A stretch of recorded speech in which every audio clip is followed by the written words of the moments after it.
Welcome back to On Air with Lupton. I'm your host, James Lupton. Today's guest is Emmerson Boyce. In this episode, Emmerson talks about his footballing journey from his apprenticeship at Luton Town to making his Premier League debut, winning Player of the Year accolades at almost every club he's played for, to winning a FA Cup for Wigan Athletic in one of football's greatest underdog stories, and now to his journey in coaching. I really hope you enjoy the listen. Please subscribe and rate the channel as it is greatly appreciated. And now for the interview with this pure BARCLAYSMAN. So Emerson, let's start with your earliest football memory.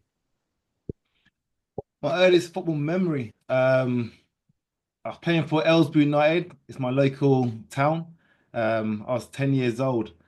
I started playing football because I didn't want to go to church on a Sunday, and it was a way out, shall I say?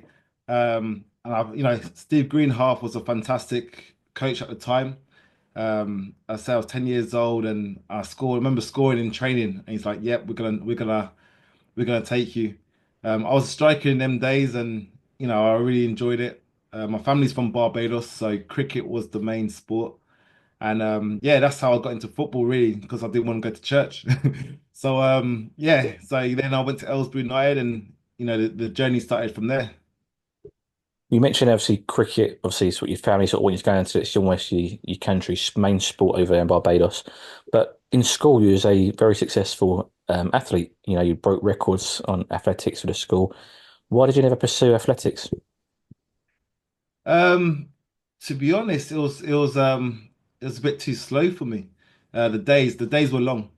Athletics, I did like it. I was quick.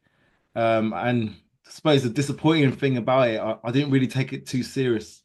I should have broke a lot of school records, but I used to like messing around and running backwards and teasing my my schoolmates and stuff like that. And I should have broke a lot of records at the time. And then athletics wise, I just found it long days. You start early and you finish late, and you have about two or three races, and that wasn't quite for me. So yeah, I was quite quick. 100-meter sprint was my one, and long jump as well. So yeah, and then obviously athletics, cricket, and then went into football. In terms of football, when you started, as I said there earlier, you was 10 years old.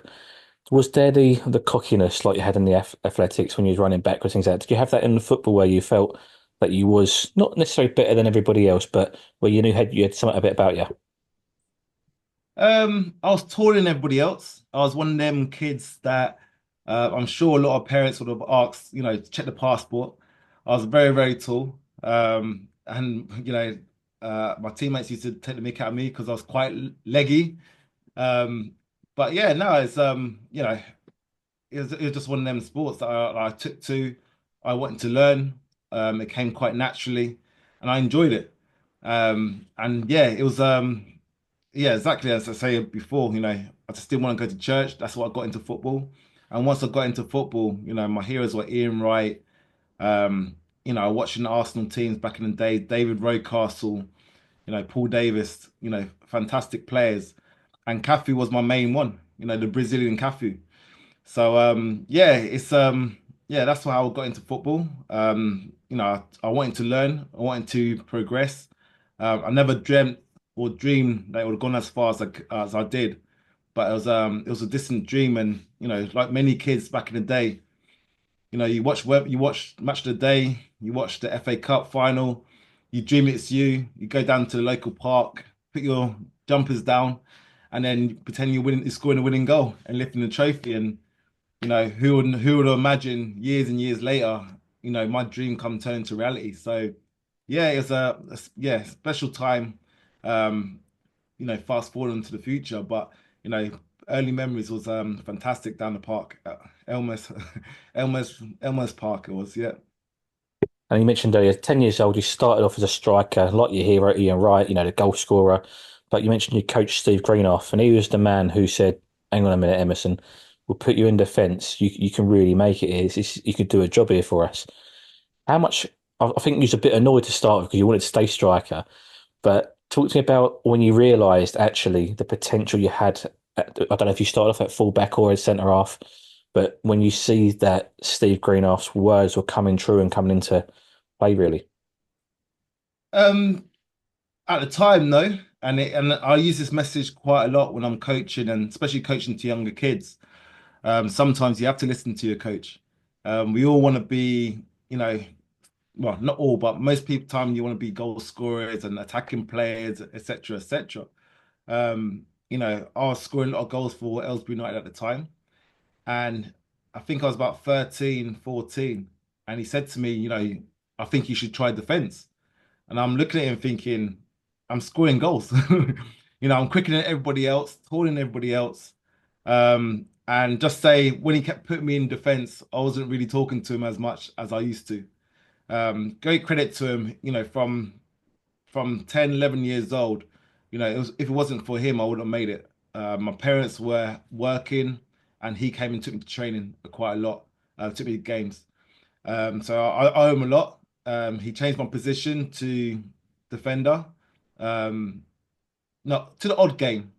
And then when I went to sign for Luton Town, I was there as a striker. I went to Norwich on trial as a right winger, left winger. And then as soon as I signed my forms for Luton, the very next game they put me defence. And you can imagine how I was feeling at the time from being a striker, signing thinking I'm signed as a striker, and then they put me as a centre back.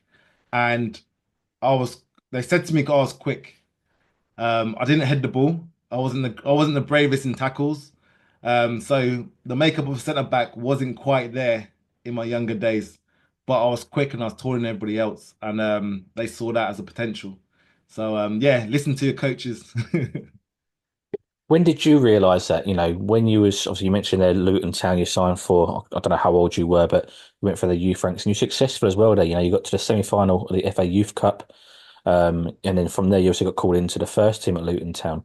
When did you realise your potential as a defender? I was one of the last people to get my YTS at the time, apprenticeship academy football now. I got mine about 2 weeks after everybody else. So I was 16 going through, exams, etc., etc. We used to get told in around June, July, then, well, back in them days. And for about 2 to 3 weeks, I didn't know what I was going to do. I didn't get a contract from Luton. I'm scratching my head. I wasn't the best in school. I'm scratching my head thinking, okay, what am I actually going to do with myself? And then out of the blue, I got a phone call. John Moore said to me, Emerson, we're going to offer you a contract. I don't know if somebody dropped out or they had to change their heart. You know, you never know. And lucky enough for me, I had the opportunity, and I went down to Luton, and thank God, how it turned out now. But again, what I preach now is make sure you don't neglect your education and try and get as much knowledge behind you as you can and qualifications, because football is a fantastic world when you make it, but it's so many people that's trying to make it, and it's so many hurdles there are. So always get your education. That's my go-to advice every single time. What was that like, that 2 to 3 week period where you weren't sure, you're almost in limbo, why are you going to get signed, why are you not? And you mentioned you weren't the most academic, so you go on there about having to, get your education. What were your fears at that point? Were you thinking, well, I've just got to go and get a trade, or, what were going through your head at that time? Not to get mixed up in the wrong crowd. I had really, really good friends. I owe them a lot. Kevin Ball, Adrian Rene, Joey Fenty, Andrew Owatsi. Um, they made sure I didn't go down the wrong route. And that's, that was very mature looking back at it now. That was very mature at the time, 16-year-olds, and we was doing whatever. And they said, no, you're gonna be the one that's gonna make it for us and represent us. So for that 2 to 3 week period, I didn't think I was gonna get assigned by Luton. I thought my chance had gone. As I said, I wasn't the greatest in school. I was having trouble with my parents, etc., as you do, teenagers. And then, as I said, I was scratching my head thinking, actually, what am I actually going to do with myself? And lucky enough, I didn't have to think too long before that phone call came in. And, I always made sure training, when I'm playing games, that I give 100% because I was so close not being able to make it into football. So yeah, I'll make sure every time I do training now, well, then that I give 100% because I knew how close I was not to make it. Talk about your time at Luton, obviously, your first professional contract. I think in the youth team you played with Matthew Upson. I don't know if he made it into the Luton first team. You'll have to tell me if he did or not, if he moved on to Arsenal at that point. Um, but in terms of going pro and for yourself, that accomplishment, saying, okay, almost like I've made it here. This is the first step. How was that for you? Yeah, it was brilliant. It was hard.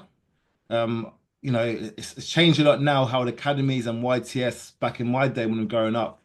We had a lot of jobs to do. I used to sweep the tunnel at Kenilworth Road. Make sure the change rooms are cleared properly, all that sort of stuff, which, I think gave me a good foundation, going into professional football. But yeah, it was tough. It was we was quite lucky at the time, was going through administration. So our whole youth team, which was very successful, youth team, we got to the FA Youth Cup semi-final against a very good Leeds team. A lot of their Leeds players went on and played in the Premier League. Um, and our youth team made it to the semi-final. Matty Upson, Gary Doherty, Matthew Spring, so many players that went on and played for the first team. And Lenny Lawrence took the gamble. I know a lot of our more profile players left at Luton at the time because we went for administration. Tony Thorpe and all them sort of players left, and the youngsters had to come through. And if it wasn't for that occasion, I don't know how many of us would have actually got through. So yeah, it was me, Matty Upson, went on to play for obviously Arsenal. Matthew Taylor went on and played for Portsmouth, I think West Ham, Bolton. Gary Doherty, Tottenham, Matthew Spring, Watford. Liam George played for Republic of Ireland on the 21s and I think senior team, not too sure. But we had a lot of players, and some that I probably haven't mentioned, but we had a lot of players that came through our youth ranks. And at the time, Luton was renowned for producing players. So yeah, the early days of Luton was really good. We enjoyed it. Lenny Lawrence played with freedom. I played as a wing back most of the time. And we just went and played football as youngsters, no fear, just played as much as we can, enjoyed it. I was lucky enough to have Joe Kinnear, who was a character, should I say. He will look back and say to me that he made me stronger and harder, and um, which probably is true. At the time, I didn't see it. I thought that he was quite tough on me every single game. But after going through that experience, there was nothing after that that I couldn't deal with mentally. Mike Newell was one of our managers there, and I remember he just say to us, "Think forward, play forward." Something as simple as that. No complication in it, just simple. Marvin Johnson, so many good managers that I had at Luton as I came through, and it bedded me really, really well. Had a great time there. Left after I think 8, 8 and 9 years. Picked up quite a lot of trophies, and I'll always be thankful for the start. Youth team was the best. As again, no fear, no pressure, just go there and just enjoy playing football, which was amazing to think about it at the time. As you mentioned there, you spent a long time there at Luton and you picked up a lot of trophies, picked up some, personal awards as well for yourself. You got the Players Player of the Year, I think Fans Player of the Year as well there. So you was really a fan favourite at Luton Town and amongst your peers as well. You mentioned the time came up where you moved on. You ended up not signing a new contract at Luton. Your contract expired and you moved on to Crystal Palace. Firstly, that decision to leave Luton, where you've been there for so long, to go on to Palace, was that purely for progression of your own career? Yeah, I was at Luton for quite a long time. Obviously from younger than 16, about 14, I think it was, from schoolboy football. And it got to a stage where I was about 24. Bosman ruling just came in, and it was an opportunity to try and progress myself to a higher level, a higher league. Um, at the time, a few clubs were mentioned, and I was on a free contract. So, it was a great opportunity for me to get and progress my career. Crystal Palace came, had talks with Crystal Palace. Ian Dowie was the manager at the time, and I thought it was a good fit for myself. They were just got into the Premier League, and I was coming from League One, and jumping straight into the Premier League, which, if that's an opportunity that's going to come along, you can't really turn it down. And that may never come around again. So, I went to Crystal Palace. I don't know, something was held up. I was there for about 2 weeks and I didn't really sign the contract. That was a nervous time for me because I was going there pre-season, not signed nothing yet. Obviously, turned a few other clubs down. And then I'm wondering, thinking, I'm actually going to sign here or not. And I was sitting in the canteen, and I remember watching Sky Sports News, and it came across Emerson, Boyce, and Charl at Crystal Palace, and I was like, "Whoa!" First time I heard of it.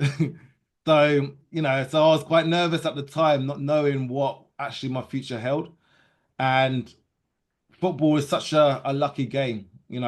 Um, a player right back there, Danny Butterfield, at Crystal Palace.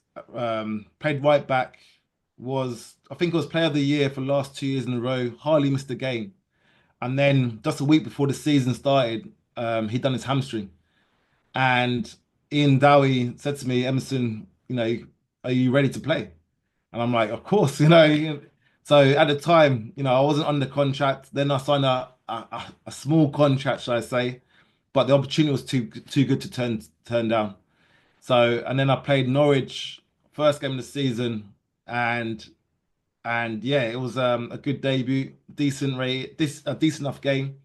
And then I think what really um, sealed it to show that I was good enough, shall I say, to play in that level was we played Birmingham, and I think it was Julian Gray, or I can't remember, I think it was Julian Gray. Julian Gray.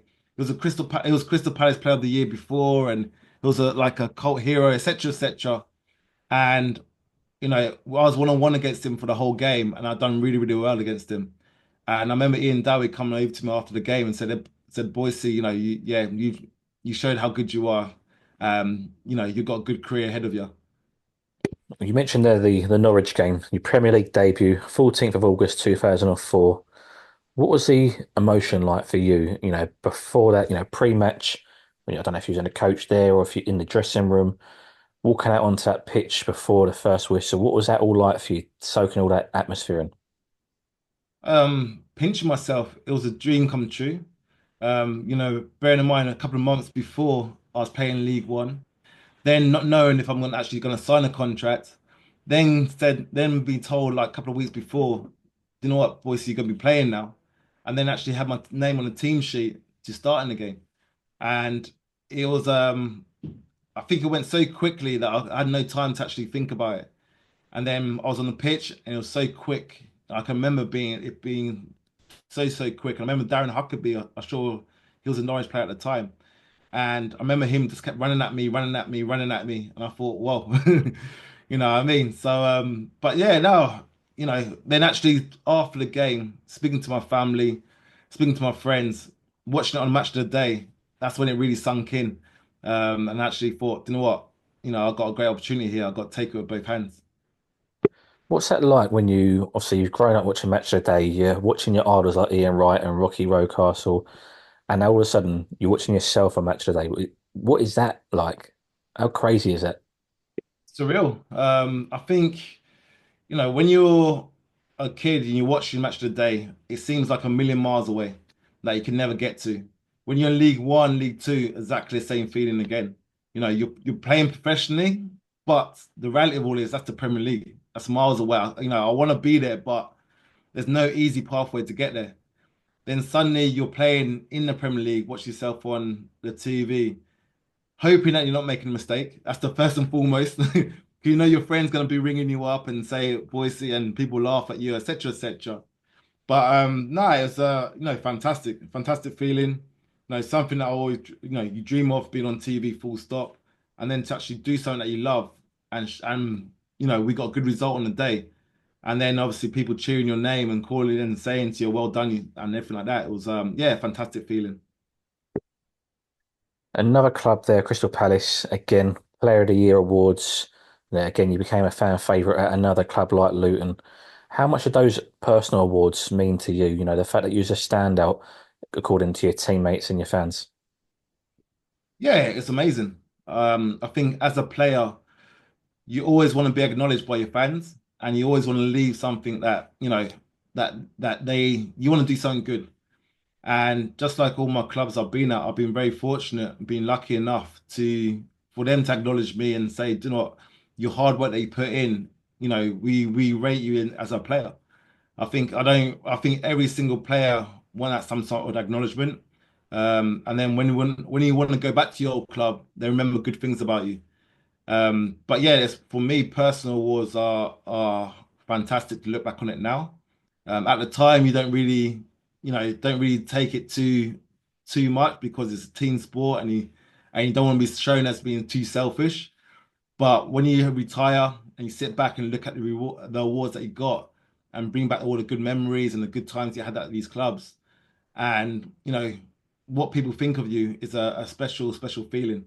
And let's say something I'm always grateful for. And I say I've been lucky enough to be at all my clubs that I've been like, being thought in a good sense. So yeah, for me, it's fantastic.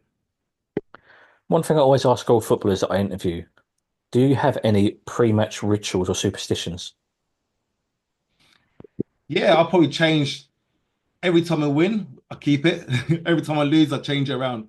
But main thing for me, you change your eating habits. Like sometimes before when I was younger, I hardly eat anything. Um, I always cross myself before I go on the pitch. I got tattoos on my kids on my both my arms and my chest. So I always cross myself and kiss my arms and kiss my chest with my hand. Um, Say a little prayer. Had a little the winning attitude, a little book that I used to read before a game. Or you play music, a certain song that gets you in a mood and hyped up, and that was sort of my ritual before a game. Go for a walk, you know, sometimes have a bath, shower, get ready for the game, headphones on, certain music, and then get in the change rooms, headphones on still, and then get ready for the game, focus on the game. So and then got on the pitch, cross myself, and then ready for battle, should we say? Was there a particular song that you had to listen to whenever you had your headphones on before a game? There's one song you go to that you had to listen to every week. I was quite into DMX. DMX, is very much like very hype, his sort of music. Before the cup final, the FA Cup final for Wigan, I was listening to Drake a lot, especially the song Started from the Bottom and Now We're Here. But no, something that could just remind me, Biggie Smalls, Juicy, and all them sort of songs that got some sort of meaning for me when I was growing up. That's what I sort of listen to, just give myself, that's where I started. This is where I'm now, to go and do self-justice and perform to your best you can. But then obviously when you get older, you start thinking, okay, you need to just calm down a little bit. The hype music don't have to be there no more. And just take in. I think you enjoy it more when you get older and you realize, just take the headphones off, enjoy the change rooms, enjoy the banter. And as a captain, I had to go and talk to the younger players now to make sure that they're ready and they're not too nervous. So you sort of shift throughout the years, you sort of shift um, what you do before a game, and then you start realizing you how much impact have on other people and making sure they're all right and ready for the game ahead. You mentioned the shift there, almost listening to, these songs that motivated you, sort of rags to riches type of stories and themed songs, to almost being present and in the moment, and obviously being that role model, I suppose, to everybody else and the younger players. What was that like when you became present in the moment during or before games? And did you ever wish that you'd done that sooner? I think 100%. I think it's a hard one because I may not perform how I did throughout my career. But I think if you speak to many of players, you're always on to the next game. You're always on to that moment. What am I going to do in that game? Okay, the game's finished. Move on to the next. I don't think you normally just get a second just to like sit down, realize where you are, take everything in. It's only when you sort of retire, you start having those sort of memories and wish you enjoyed it more. But again, if you took that focus away at the time, you might not have played as well as I could have. So it's a fine line, it's a fine balance. But if I go back again, I probably would try and enjoy it a bit more, take in the atmosphere. But then I might be more nervous.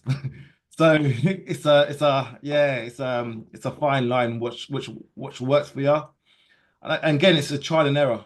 I think a lot of the time is, the music worked for me at the beginning, didn't really was as impactful for me towards my end of my career. I had no responsibility at the beginning. Towards the end, I had to be a certain role model and try and make sure everybody else was okay. So yeah, you go through little different journeys in part of, and I was lucky enough to have what 20 plus years in the professional game. So, I've been very lucky. But it's all growth, isn't it? You can't, like you say, not one size fits all, and you can't stick to the same thing throughout your whole career. And it's a long time you was in the game as well. Emerson, you mentioned Wigan Athletic. That's a club where you became a cult hero, and it's a club that stayed with you ever since even leaving up until today. Just try and sum up your time playing for Latics. Um, I think Wigan turned my dreams into reality. I spent a lot of time in the Premier League in that club. We played in European football, got to the won the FA Cup, got to the semi-finals of the FA Cup, almost defended the trophy again. Had many great escapes. Giant killers beat, Arsenal, Liverpool, Man United, all these great teams. Was able to go and compete against them.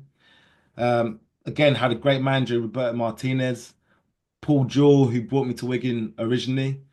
And I think I really grew as a player there. I went through so many different managers and tactics and understanding that it really gave me a good foundation regarding what I want to do in my own personal career in terms of coaching after football. Russell again, another good manager that I liked really a lot. But yeah, the chairman, Dave Whelan, absolutely fantastic for me. He used to live in Barbados, so he always used to talk to me quite a lot regarding Barbados. And unfortunately, we was about to do a project in Barbados, but just at the time wasn't quite right.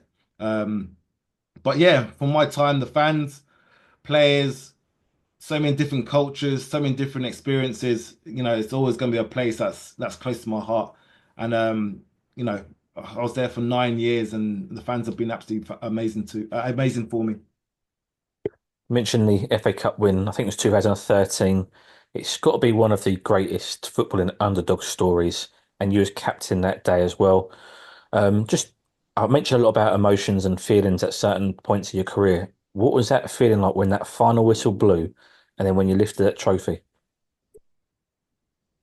Again, it's I remember, yeah, even if I rewind back before the game, it was strange. Was going to the FA Cup final, and we had a more important game on the Tuesday after because we had to beat Arsenal to stay in the have a chance to stay in the Premier League.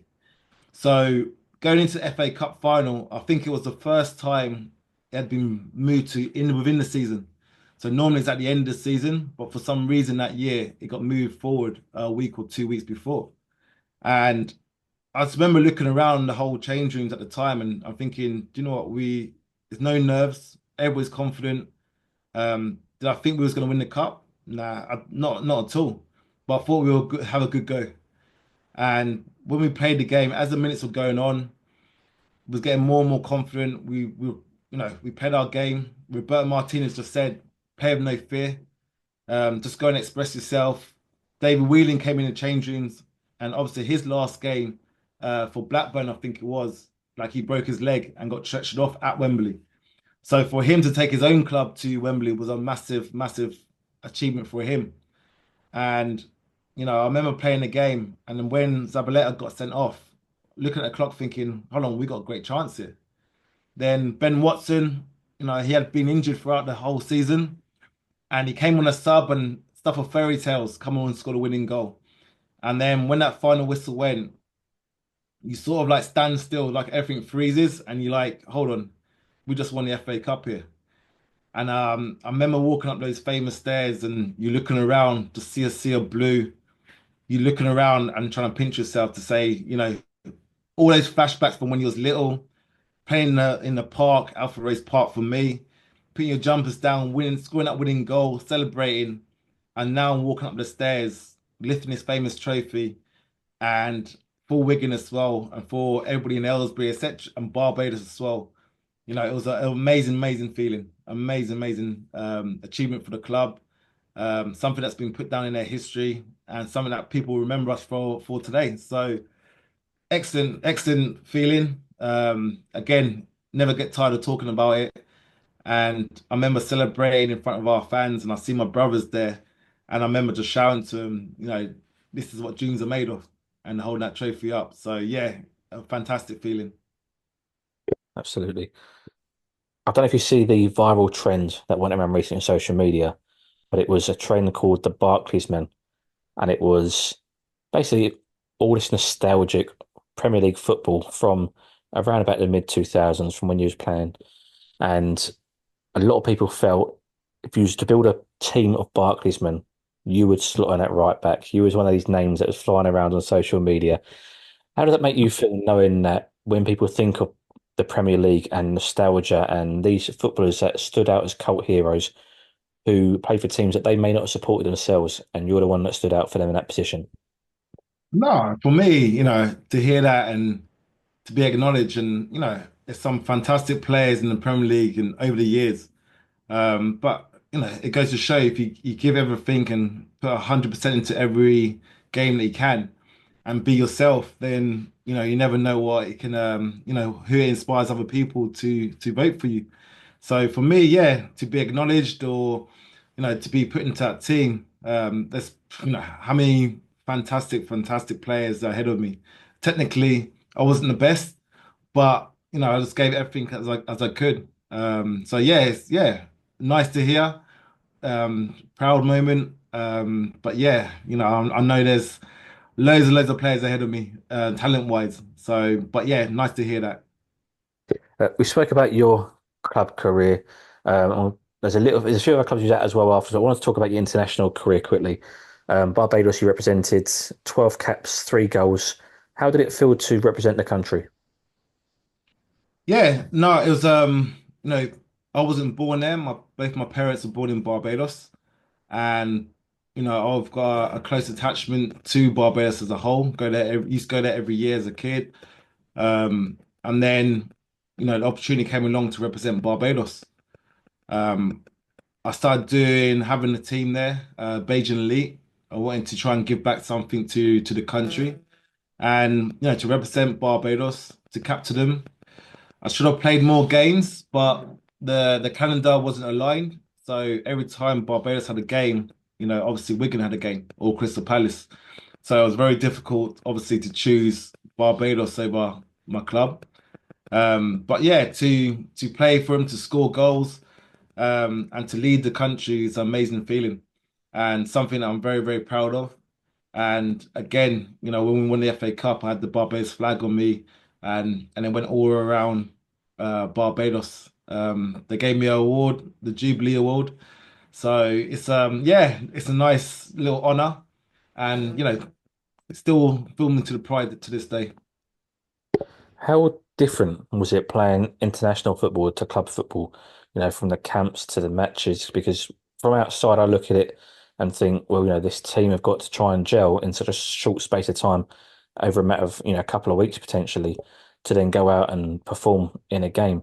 Whereas obviously club football, you train day in, day out, all through the season. Talk to about the differences in that. And is it more difficult to, I suppose, build a team and gel as a team internationally? I think me personally, it was a more appreciation of what I'm doing in my career. Barbados is still amateur football even to this day. So people are going to work and then come to train or have to give up, not give up, but had to sacrifice money from their work to come and train for the national team and then leave their families or whatever, go and play for the country, then come back and then go to work. Where it sort of gave me appreciation and respect in terms of what they had to sacrifice. Um, and it humbled me to an extent because obviously I had a fantastic career. I was still going back and getting paid for something that I love, where they was doing it for free. So for me, when I went over there, um, one, if if it wasn't for the players, I wouldn't have played for Barbados. The sweatband all originated from when I played for Barbados. Something had happened, and I said I wasn't going to come back. And the players said to us, "Don't forget us." So I said to him, I will always wear my sweatband, and it will be representing you, and you know I won't forget about you. So that's the reason behind why I used to wear the sweatband for every game. So, but yeah, for me, to capture them, for me to come over from England, play for them, experience-wise in international football, going to some beautiful countries, it was a great experience playing different levels of football. And to this day, obviously, I went on technical director, and I always wanted to give back something back to Barbados, and I'm again being lucky position I could do that. You mentioned a technical director. You was also a caretaker manager at one point as well. How was those roles for you for Barbados? Yeah, it was interesting. You get into a little bit of the politics, open up your eyes in terms of how football is run globally. I was lucky enough as technical director, I got to go on many workshops and experience many FIFA workshops and firsthand what FIFA got to plan. The Arsene Wenger projects over there, I had to go and try to implement that in Barbados, CONCACAF, all that sort of stuff. I was lucky enough to go and experience. Um, I started off with the women's football. My foundation was very much about raising participation and using football as the body to, educate, raise awareness, not just football, but off the pitch as well. And then I was lucky enough a couple of years later to get the technical director's job. And that role was very much involved in developing football in Barbados, all the way from primary school to the international level. So it was great to see the under 14s team, the boys team, went on and win the CFU tournament the first time in their history. And all you try and do is put a little bit of a planning in place and have a little bit of input. And it's a proud moment for me to see them triumph, as well as the girls' football developing. We mentioned earlier about you almost knew you was going to go into coaching from when you were playing at Wigan Athletic. You retired in 2016 as a footballer after spells at Blackpool and Ashton Town, and you went back to Wigan as an academy coach. Just talk to me about your time there as an academy coach and your first time coaching, I suppose. What was that like? How different was it for you, and was it anything like, overwhelming or anxious at all? I think a little bit of anxiety kicked in. I think as you come out of football, you 1 minute, as like many footballers will tell you, you're in a change rooms, you're in that little bubble, and then suddenly you come out of it. And again, I've got to thank Dave Whelan.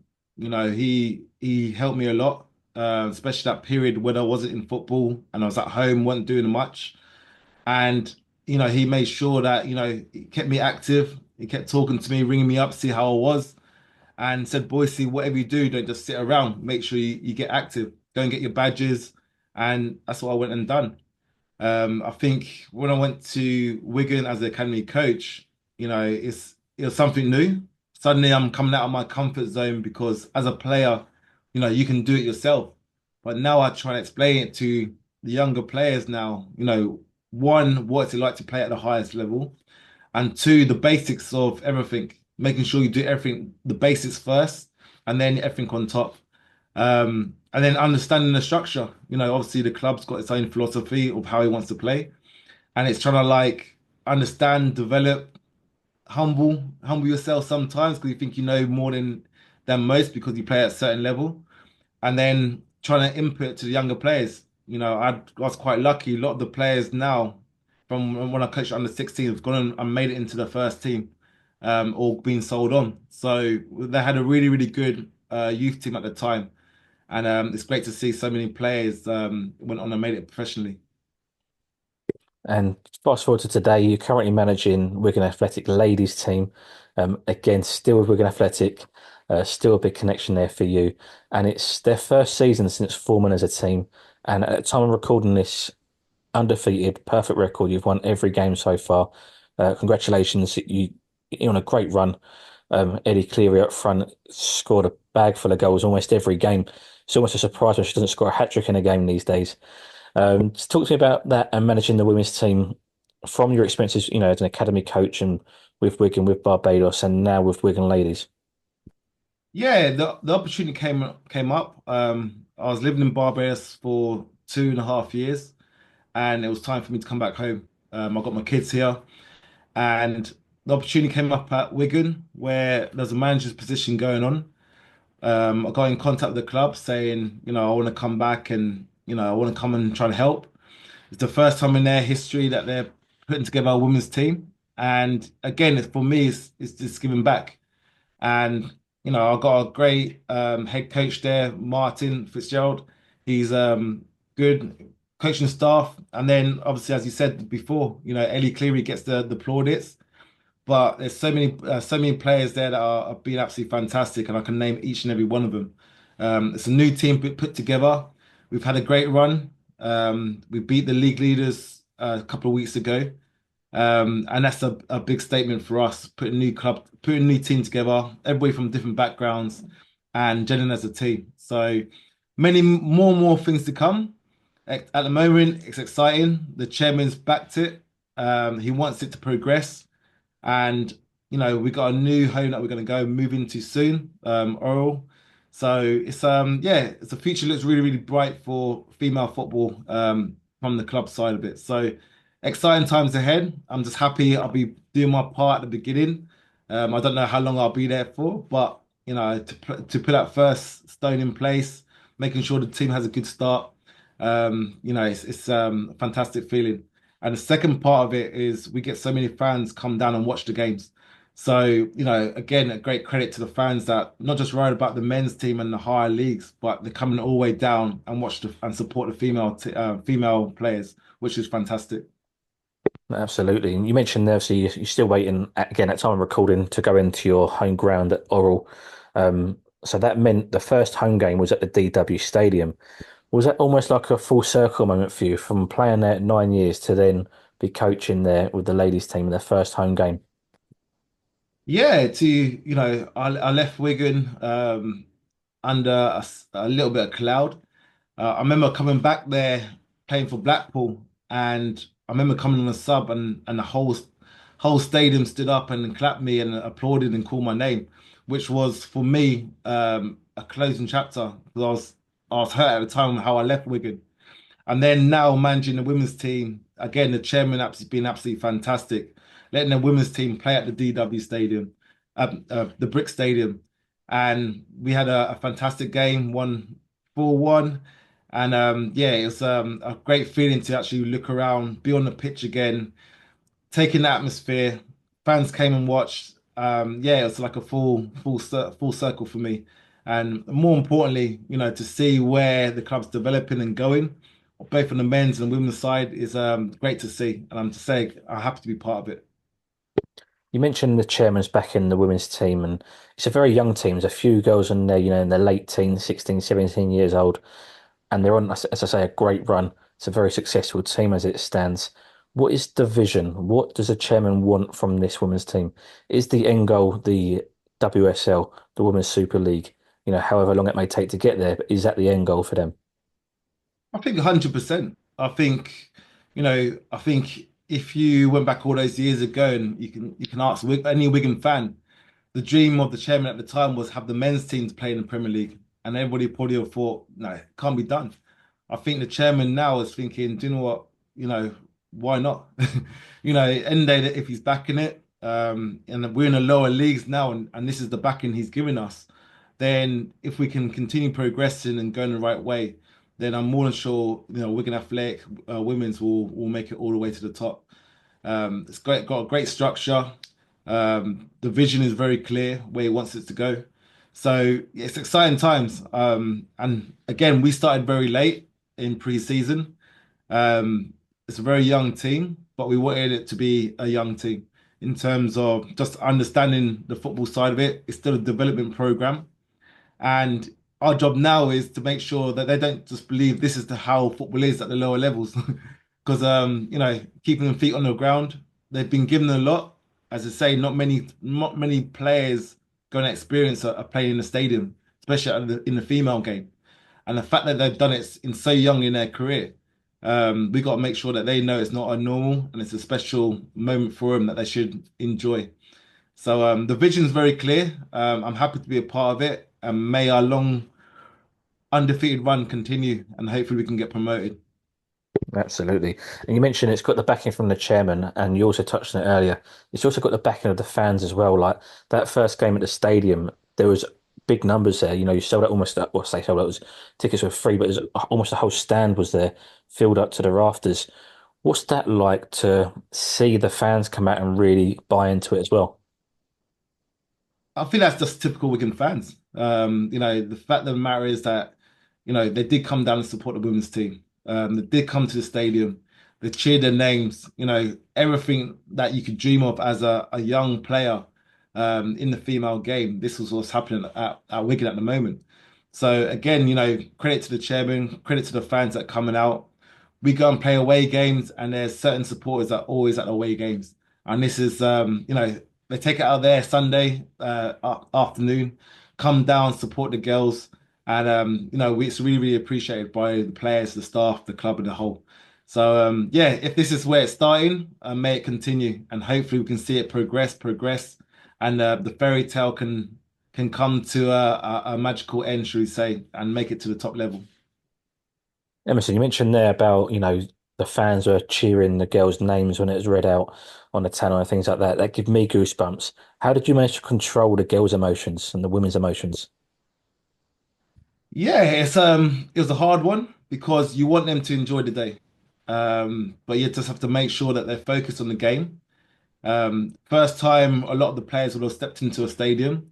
First time they'll have that sort of atmosphere or playing in front of a certain amount of players, certain amount of fans. So it was our job to make sure they enjoyed it, but focus at the same time and be fair. Once they started scoring the goals and they enjoyed playing football, passing it around, it was a big pitch. It made it easier. And then we're just thankful at the end we could actually enjoy it, taking all the atmosphere, all the treats that came with it. And the players really enjoyed it. And the incentive for them now is putting a performance week in, week out. So that we can go back to the chairman and say, do you know what, we want to play at the stadium again. And this is what we can do. So credit to the players, credit to the club. And as I said it before, hopefully it'll continue. Emerson, we've sort of gone through the journey of your career today. We've got to know you as the footballer and as the coach and the manager. What do you do away from football? What does Emerson Boyce like to do on his time off?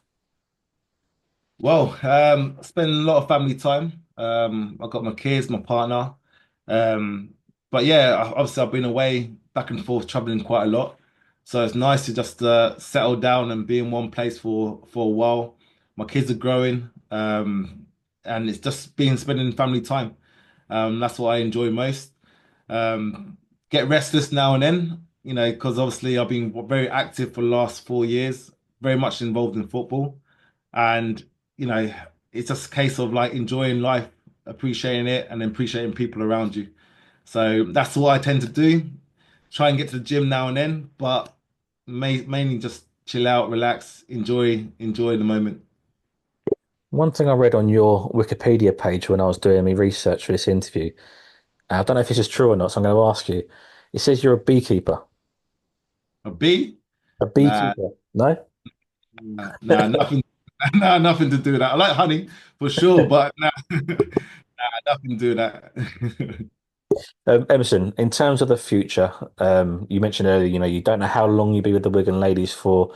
What do you hope your future holds? I want to go back into coaching, which I'm doing at the moment. I think everybody that comes out of football more or less wants to be stayed in some part in football. I've been lucky enough to be part of the development side, now the women's side, academy side. So I want to continue inspiring, shall I say, the next generation of footballers coming through, and have a positive effect, in whatever capacity. So. I'm enjoying my time at the moment. But again, as long as I can stay in football and enjoy it, then that's what I want to do. And just finally, Emerson, I coach myself a grassroots girls team. What's one piece of advice you would give to any grassroots coaches? just remember that we're role models. I think that's the biggest one. Remember we're about development, making sure that players enjoy the game, making sure that, it's not just about us. As much as we just want to win, we make sure that we give our clear messages that, even in defeat, there's something that can be learned. But most important, making sure that the players are comfortable. It's a safe environment, enjoyable environment, and a learning environment. And again, I repeat again that we're role models. We've got to make sure that we represent ourselves as well as everybody else, and making sure that the players are comfortable where we are. And that'll bring its winning mentality anyway. So that's what I would recommend. That's what my advice would be.